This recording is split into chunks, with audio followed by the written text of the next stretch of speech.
할렐루야. 11월 14일 목요일 특별새벽 기도를 시작하겠습니다. 사도신경으로 우리 신앙을 고백합니다. 나는 전능하신 아버지 하나님 천지의 창조주를 믿습니다. 나는 그의 유일하신 아들 우리 주 예수 그리스도를 믿습니다. 그는 성령으로 잉태되어 동정녀 마리아에게서 나시고 본디오 빌라도에게 고난을 받아 십자가에 못 박혀 죽으시고 장사된 지 사흘 만에 죽은 자 가운데서 다시 살아나셨으며 하늘에 오르시어 전능하신 아버지 하나님 우편에 앉아 계시다가 거기로부터 살아있는 자와 죽은 자를 심판하러 오십니다. 나는 성령을 믿으며 거룩한 공교회와 성도의 교제와 죄를 용서받는 것과 몸의 부활과 영생을 믿습니다. 아멘. 찬송가 412장 찬양하시겠습니다. 찬송가 412장입니다.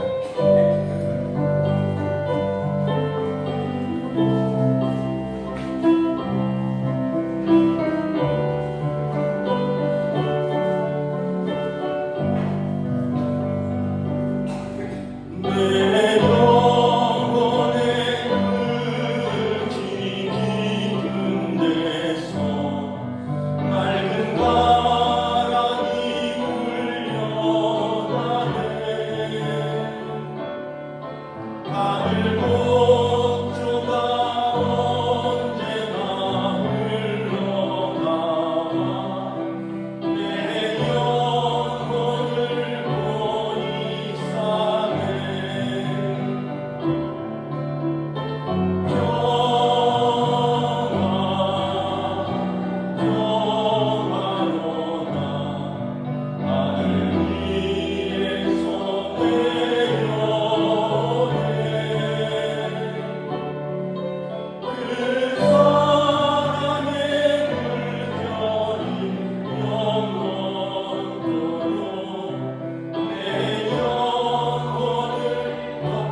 강민아 목사님 기도 인도해 주시겠습니다.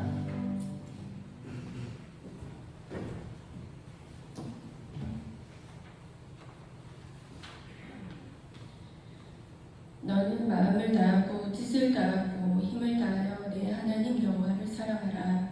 참 좋으신 하나님 찬양합니다. 오늘도 주님 전에 예배의 자리로 기도의 자리로 인도하여 주셔서 참 감사합니다. 주님께서는 언제나 우리를 눈동자와 같이 돌보시고 사랑하시는데 우리는 세상의 걱정과 근심과 두려움 앞에 주님이 함께 계심을 깨닫지 못하고 자꾸 곁길로만 가려 합니다. 우리의 시선을 돌이켜 다시 말씀 앞으로 주님 중심의 삶을 살도록 우리를 인도하여 주소서.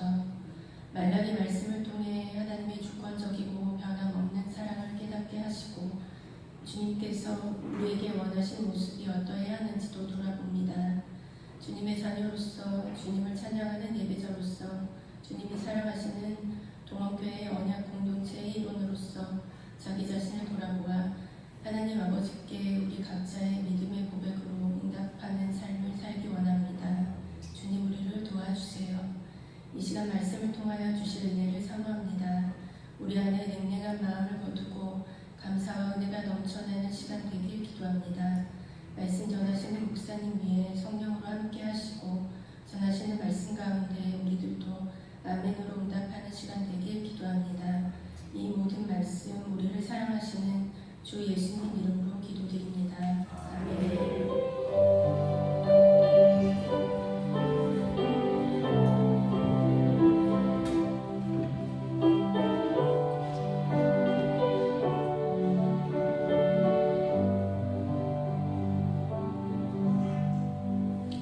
오늘 우리에게 주신 하나님 말씀은 구약 성경 말라기 2장 17절에서 3장 6절까지 말씀입니다. 말라기 2장 17절에서 3장 6절까지 말씀입니다. 1329페이지입니다. 말라기 2장 17절에서 3장 6절까지 저와 여러분들이 교독하겠습니다. 너희가 말로 여호와를 괴롭게 하고도 이르기를 우리가 어떻게 여호와를 괴롭혀 드렸나이까 하는도다. 이는 너희가 말하기를 모든 악을 행하는 자는 여호와의 눈에 좋게 보이며 그에게 기쁨이 된다 하며 또 말하기를 정의의 하나님이 어디 계시냐 함이니라. 만군의 여호와가 이르노라 보라 내가 내 사자를 보내리니 그가 내 앞에서 길을 준비할 것이요 또 너희가 구하는 바 주가 갑자기 그의 성전에 임하시리니 또 너희가 사모하는 바 언약의 사자가 임하실 것이라. 그가 임하시는 날을 누가 능히 당하며 그가 나타나시는 때에 누가 능히 서리요. 그는 금을 연단하는 자의 불과 표백하는 자의 잿물과 같을 것이라. 그가 그를 연단하여 깨끗하게 하는 자 같이 앉아서 레위 자손을 깨끗하게 하되 금, 은같이 그들을 연단하리니 그들이 공의로운 재물을 나 여호와께 바칠 것이라. 그때 유다와 예루살렘의 공원물이 옛날과 고대와 같이 나 여호와께 기쁨이 되려니와 내가 심판하려 그에게 임할 것이라. 점치는 자에게와 반항하는 자에게와 거짓 맹세하는 자에게와 궁극의 삭에 대하여 억울하게 하며 과부와 고아를 압제하며 나그네를 억울하게 하며 나를 경외하지 아니하는 자들에게 속히 증언하리라. 만군의 여호와가 말하느니라. 함께 읽습니다. 나 여호와는 변하지 아니하나니 그러므로 야곱의 자손들아 너희가 소멸되지 아니하리라. 아멘. 할렐루야. 특별 새벽 기도의 넷째 날입니다. 우리가 이번 주의 특별 새벽 기도의 주제가 말라기 선지자의 하나님께 응답하라입니다. 말라기가 나의 사자라는 뜻이고요. 그래서 하나님의 대언자로서 대리인으로서 선지자로서 포로기 이후에 낙심한 이스라엘 백성들에게 하나님께 소망을 두고 응답하라는 말씀입니다. 그래서 첫째 날은 하나님의 사랑에 응답하라. 둘째 날은 하나님 경외함에 응답하라. 어제는 언약의 공동체에 응답하라. 오늘은 하나님께 소망을 두라는 말씀입니다. 17절에 보면 이스라엘이 말로 하나님을 괴롭게 한다라고 말씀합니다. 어떤 말로 하나님을 괴롭게 하는지 우리 다시 한번 17절만 한번 읽어보도록 하겠습니다. 너희가 말로 여호와를 괴롭게 하고도 이르기를 우리가 어떻게 여호와를 괴롭혀 드렸나이까 하는도다. 이는 너희가 말하기를 모든 악을 행하는 자는 여호와의 눈에 좋게 보이며 그에게 기쁨이 된다 하며 또 말하기를 정의의 하나님이 어디 계시냐 하리로다. 이스라엘 백성들이 말로 무슨 말을 하는데 이 하나님 듣기에 괴롭다는 거죠. 아마 우리가 보시면 알겠지만 하나님의 공의를 의심하는 말입니다. 그러니까 현실 속에서 하나님을 불평하며 과연 하나님이 공의로우시냐, 포로로 귀환해서 이제 하나님의 회복을 기다리는데 뭐 시간은 계속 흘러가고 있는데 자기들의 삶은 여전히 고단하고 괴로운데 주변에 하나님을 섬기지 않는 나라들, 뭐 자기들을 압제하는 페르시아라든지 또 주변의 이방 나라들, 하나님 경외함이 없는 나라들, 심지어 그들이 볼 때 악을 행하는 자들이 형통한 것 같다는 거죠. 그래서 하나님이 악인을 기뻐하시냐, 하나님, 정의의 하나님은 도대체 어디 계시냐라고 말한다는 것입니다. 그러니까 근본적으로 현실 속에서 하나님께 실망했다는 겁니다. 하나님의 공의로움에 근본적인 회의가 된다는 것입니다. 하박국서에서도 보면 비슷하게 하나님의 공의에 의문을 제기합니다. 주님께서는 눈이 정결하심으로 악을 참아보지 못하시며 패역을 참아보지 못하시거늘 어찌하여 거짓된 자들을 방관하시며 악인이 자기보다 의로운 사람들을 삼키는데도 잠잠하시나이까.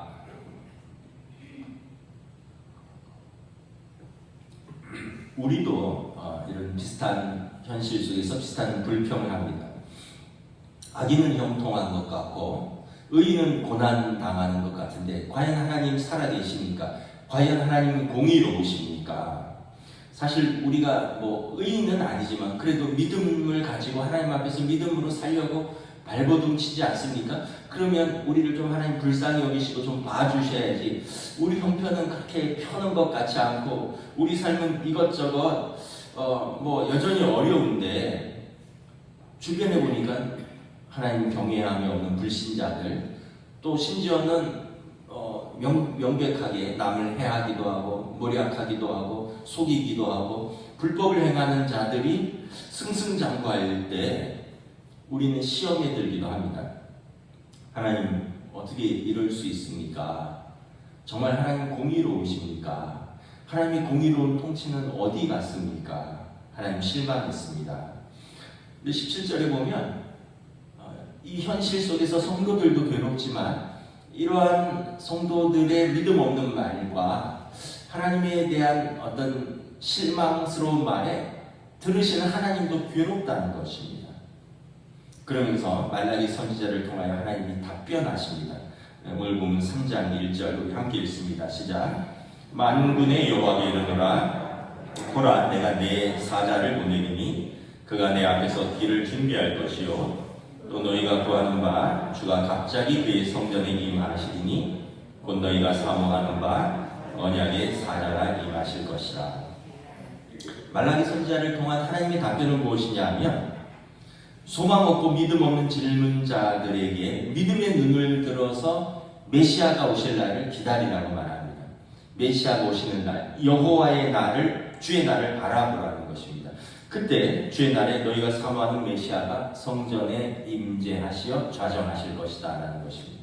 2절부터 3절에 보면 메시아가 임하시는 날, 즉 여호와의 날은 금은을 연단하듯이 풀무불에 넣어서 금은이 순전하게 연단되는 불로 심판하는 날이 될 것입니다.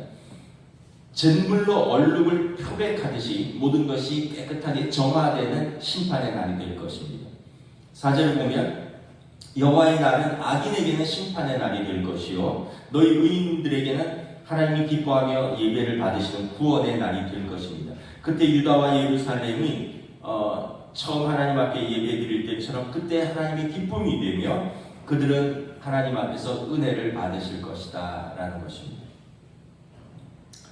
5절에 보면 그날에는 여호와를 경외하지 않은 모든 악한 자들, 우상을 섬기며 점치는 자들, 간음하는 자들, 거짓 맹세하는 자들, 품꾼의 삭슬 떼어 먹는 자들, 과부와 고아를 압제하는 자들, 나그네를 억울하게 하는 자들에게 심판이 임하실 것입니다.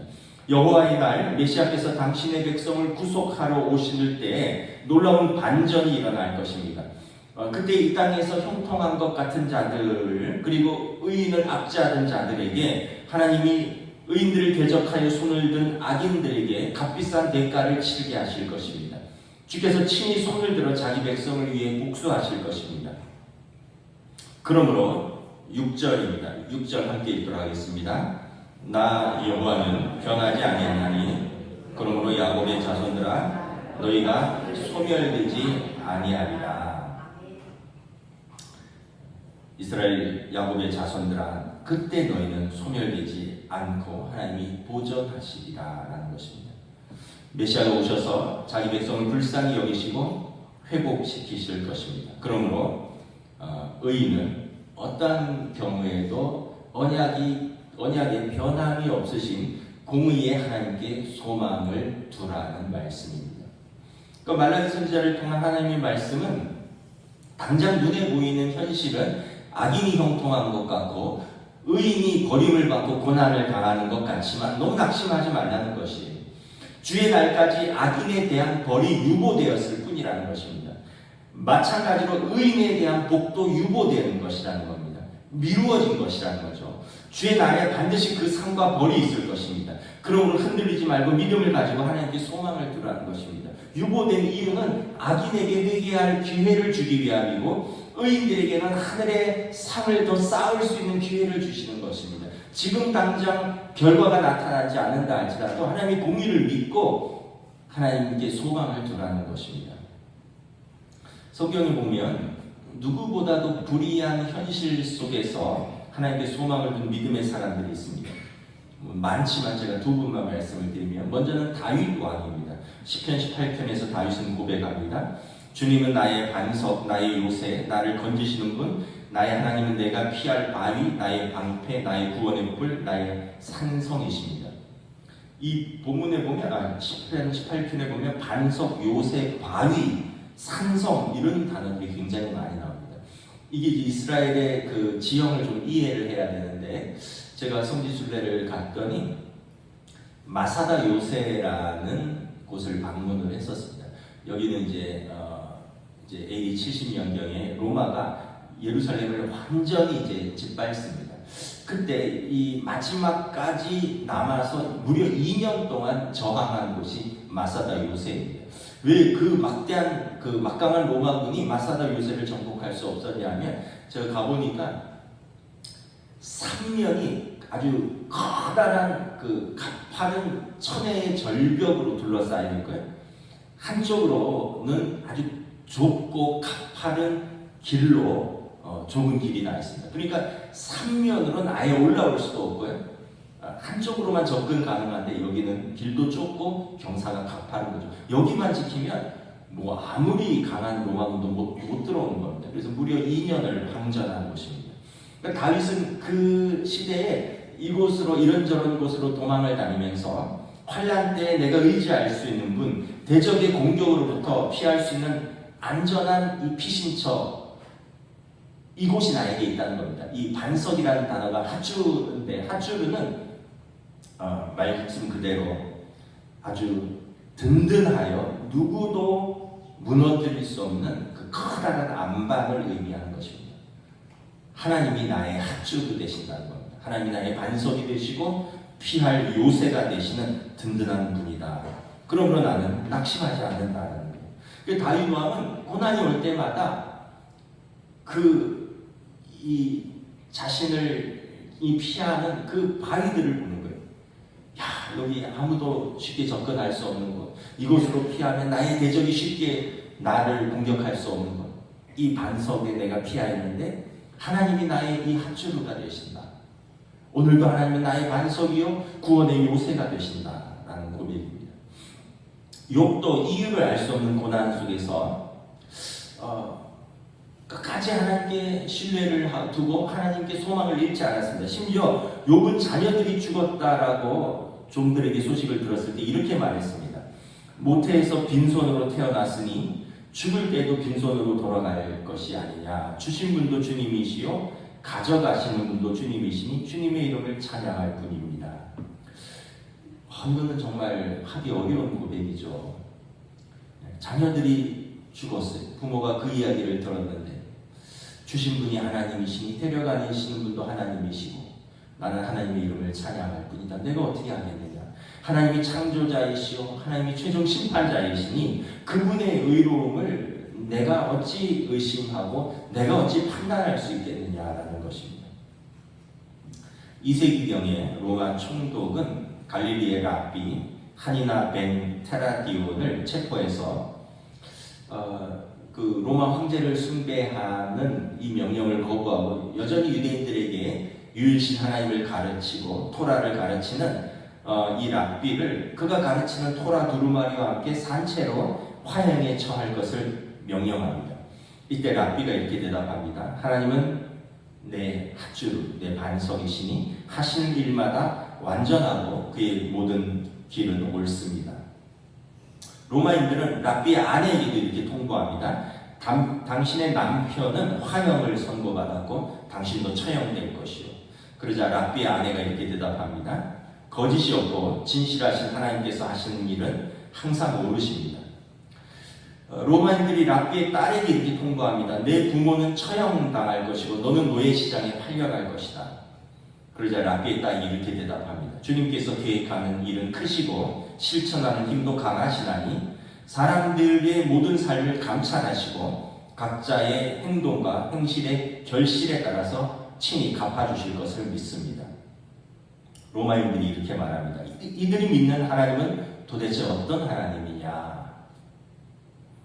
사실 우리 피조물들이 이 땅에서 하나님이 어떻게 이 땅을, 이 우주를 운영하시는지 우리가 다 알 수가 없습니다. 지혜도 알 수 없고요.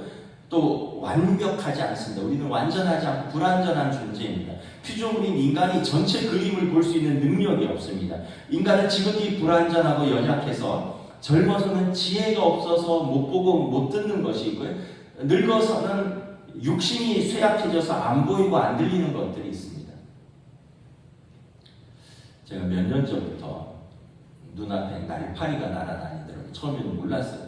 그래서 이렇게 침대에서 이게 뭔가 이랬어요. 어른들 아시는 비문 현상이라고 그러더라고요. 눈에 각막에 스크래치가 나서 이제 각막이 움직일 때마다 날파리가 움직이는 것처럼 이렇게 움직이는 거죠.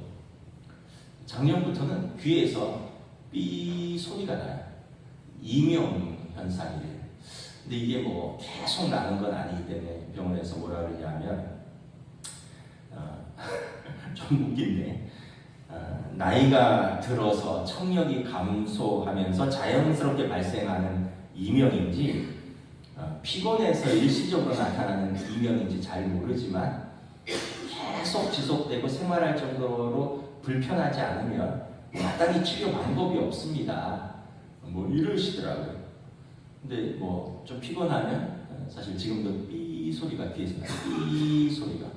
근데 이제 이걸 계속 나니까 인식을 못 하는데 안 날 때가 있어요. 그러면 내가 세상이 이렇게 조용했구나. 내 귀에서 소리가 나는구나.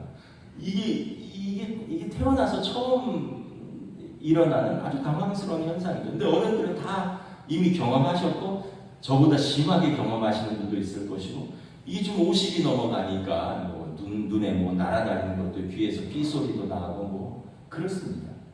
이렇게 허약하고 불완전한 우리가 어찌 하나님께서 이 세상을 운영하시는 것을 이해할 수 있겠습니까? 우리가 어찌 하나님이 그리시는 전체 그림을 다 볼 수 있겠습니까? 다만 한 가지 오늘 본문 말라기서 3장 6절 말씀처럼 나 여호와는 변하지 아니하나니 하나님이 흔들리지 않는 성품, 하나님에 대한 신뢰, 공의를 우리가 믿는 것입니다. 누가복음 16장에 보면 불의한 부자와 거지 나사로에 대한 비유를 예수님께서 말씀하십니다. 부자는 이 땅에서 자기 마음대로 살면서 마음껏 누리고 살다가 죽어서 하나님 앞에 섰습니다. 반대로 거지 나사로는 하나님을 경외하였지만 고난의 삶을 살다가 죽어서 하나님 앞에 섰습니다. 그런데 하나님 앞에서 두 사람의 운명이 완전히 뒤바뀝니다. 나사로는 죽어서 천사들에게 받들려 낙원에서 아브라함의 품에 들어가고, 부자는 이름도 드러나지 않아요. 이름도 하나님 기억하지 않으시고 음부에서 불꽃 가운데 영원한 형벌을 받습니다. 이 땅에서 고난당했지만 하나님을 경외하는 의인을 하나님이 그 이름을 기억하시고 낙원에서 아브라함의 품에 안아주십니다. 근데 반대로 부자는 하나님 앞에 이름도 기억되지 않아요. 그는 음부에서 그가 행한 대로 영원한 형벌을 받을 것입니다. 예수님의 이 비유의 말씀은 하나님께서 이 땅에 악인의 모든 악행을 갚으시지 않기 때문에 세상이 불공평해 보이지만 하나님은 최후의 심판을 위해서 이 생에서 악인들이 받아야 할 형벌을 지금 유보하고 계신다는 거예요. 악인들을 당장 심판하지 않고 악인들에 대한 형벌을 지금 유보하시는데, 이유는 뭐냐면 그들이 회개하고 하나님께 돌아와서 살기를 원하시기 때문에 그렇습니다. 그래서 악인들이 이 땅에서 기회가 주어졌지만 회개하지 않는다면 다가오는 세상에서 그들이 받을 상은 하나도 없는 것입니다. 마찬가지로 하나님은 의로운 자들이 낙원과 다가오는 세상에서 받는 모든 보상을 위해서 이 땅에서 보상을 유보하기도 하십니다. 그러나 의인들이 소망을 잃지 않고 믿음으로 하나님 앞에 산다면 그들은 계속해서 그들이 받을 상을 하늘에 계속해서 쌓고 있는 것입니다. 다가오는 세상에서 하나님 앞에서 더 큰 상을 반드시 받을 것이다, 하나님 말씀하시는 것입니다. 그래서 바울 사도는 로마서 8장 17절 18절에서 이렇게 고백합니다. 우리가 그리스도와 함께 영광을 받기 위하여 고난도 함께 받아야 할 것이니라. 생각하건대 현재의 고난은 장차 우리에게 나타날 영광과 비교할 수 없도다. 이사야 선지자는 토기장이와 진흙의 비유를 들면서 이스라엘에게 하나님을 신뢰하고 하나님의 주권을 인정하라고 선포합니다. 주님은 우리의 아버지이십니다. 우리는 진흙이요, 주님은 우리를 빚으시는 토기장이십니다. 우리 모두가 주님이 손수 지으신 피조물입니다. 로마서에서 바울 사도는 그릇에게, 진흙에게 토기장이의 솜씨에 대해서 논쟁하지 말라고 경고합니다. 오 사람아, 그대가 무엇이기에 하나님께 각이 말대답을 하느냐? 만들어진 것이 만드신 분에게 어찌하여 나를 이렇게 만들었습니까? 하고 말할 수 있습니까? 토기장이가 흙 한 덩이를 둘로 나누어서 하나는 귀한 데 쓸 그릇을 만들고 하나는 천한 데 쓸 그릇을 만들 권리가 없겠습니까? 이사야 선지자는 하나님의 주권에 대해서 이렇게 말합니다. 진흙으로 옹기를 만드는 사람과 옹기장이가 주무르는 진흙을 어찌 같이 두고 생각할 수 있느냐? 만들어진 물건이 자기를 만든 사람을 두고 그가 나를 만들지 않았다 하거나 그는 기술이 없어라고 말할 수 있느냐? 질그릇 가운데서도 작은 한 조각이 지나지 않으면서 자기를 지은 이와 다투는 자에게는 화가 닥칠 것이다. 진흙이 토기장이에게 너는 도대체 무엇을 만들고 있는 거냐? 그에게는 손이 있으나 마나다 하고 말할 수 있겠느냐? 하나님께서 그분이 원하신 방식대로 우리를 만드시고 이 세상을 운영하십니다. 그분이 우리를 불완전하고 결함이 있도록 만드셨다면 그분이 그렇게 하신 이유가 있었습니다. 성경에서 보면 나면서부터 소경된 자에게 제자들이 묻습니다. 예수님께. 이 사람이 나면서부터 소경됐는데 자신의 죄 때문입니까? 그 부모의 죄 때문입니까? 예수님께서 누구의 죄도 아니다. 그를 통해서 하나님께서 영광 받으실 일이 있다. 그리고 그의 눈을 뜨게 하시면서 이것을 본 모든 사람들이 예수님께서 메시아로 오신 것을 알게 됩니다. 우리가 지금 불완전하고 결함 있는 삶 투성이 같지만 그렇게 만드신 이유가 있다는 거예요. 하나님의 심판에 의문을 제기하는 것은 우리가 할 일이 아니라는 것입니다. 단지 하나님은 예쁘든 그렇지 않든 옹기라는 것을 기억하는 것입니다. 진정한 가치는 그 안에 무엇이 담겨져 있느냐라는 것입니다. 투박한 질그릇 같지만 질그릇 안에 무엇을 담고 있느냐라는 것입니다. 고린도서 4장 7절 말씀입니다. 우리는 이 보물을 질그릇에 간직하고 있습니다. 엄청난 능력은 하나님에게서 나는 것이지 우리에게서 나는 것이 아닙니다. 우리가 불완전한 그릇 같고 우리의 삶이 결함이 투성인 것 같지만 너무 여러분 걱정하지 마십시오. 하나님은 지금 당신이 있어야 할 모습으로 당신을 만드셨습니다. 하나님은 당신이 만드신 것에 대해서 후회가 없으시고 사랑을 거두시는 분이 없으십니다. 하나님은 당신이 만드신 자기 백성을 전적으로 책임지시는 분이십니다. 중요한 것은 지금 우리의 반응입니다. 사람들이 회개한다면 그분은 언제든지 마음을 바꾸시는 분입니다. 토기장의 물레에 달려있는 그 불완전한 그릇처럼 그분은 우리를 완전히 새롭게 빚으실 수 있는 분입니다. 하나님께서 부활하신 아들의 형상을 따라 새롭고 완전한 그릇을 만들기 위해서 우리들의 그 연약한 질그릇을 재사용하시는 분이십니다. 그러므로 우리는 회개와 경건을 위해서 이 생에서 최선을 다해서 주어진 기회를 선용하는 믿음의 삶을 사는 것입니다. 사도 요한이 요한계시록에서 이렇게 말씀했습니다. 죽도록 충성해라. 그리하면 내가 생명의 면류관을 너에게 주리라. 사도 바울은 갈라디아서 6장 9절에 우리가 선을 행하되 낙심하지 아니하리니 때가 이르면 반드시 거둘 것을 믿기 때문입니다. 하나님은 자기 백성을 전적으로 책임지는 분이십니다. 하나님은 그 위대하시고 우리가 도저히 알 수 없는 그 초월적인 하나님께서 자기 백성과 소통하시기 위해서 자기 자신을 낮추시고 몸을 낮추셔서 말씀이 육신이 되어서 우리 가운데 오셨고 죄인인 우리를 버려두지 않으시고 십자가에서 죽기까지 사랑하신 분이십니다. 처음부터 존재하신 분, 자기 백성을 위해 죽으셨다가 다시 살아나신 분, 천국과 지옥의 열쇠를 가지신 분, 그분이 우리에게 끝까지 신실하셨습니다. 우리는 이것을 믿고 붙드는 사람들입니다. 마태복음에서 예수님께서 이렇게 말씀하셨습니다. 그때 의인들은 자기 아버지의 나라에서 해와 같이 빛나리라. 귀 있는 자는 들을지니라. 이것이 불의한 현실에서 하나님을 끝까지 신뢰하며 하나님께 소망을 두는 성도의 믿음이고 우리의 믿음입니다. 기도하겠습니다. 이 시간 함께 합심해서 기도하도록 하겠습니다. 이스라엘은 불평하고 원망합니다. 악을 행하는 자들이 여호와의 눈에 좋게 보이는 건 아니냐. 어떻게 악인이 형통하고 의인이 고난을 당하느냐. 정의 하나님이 어디 계시냐.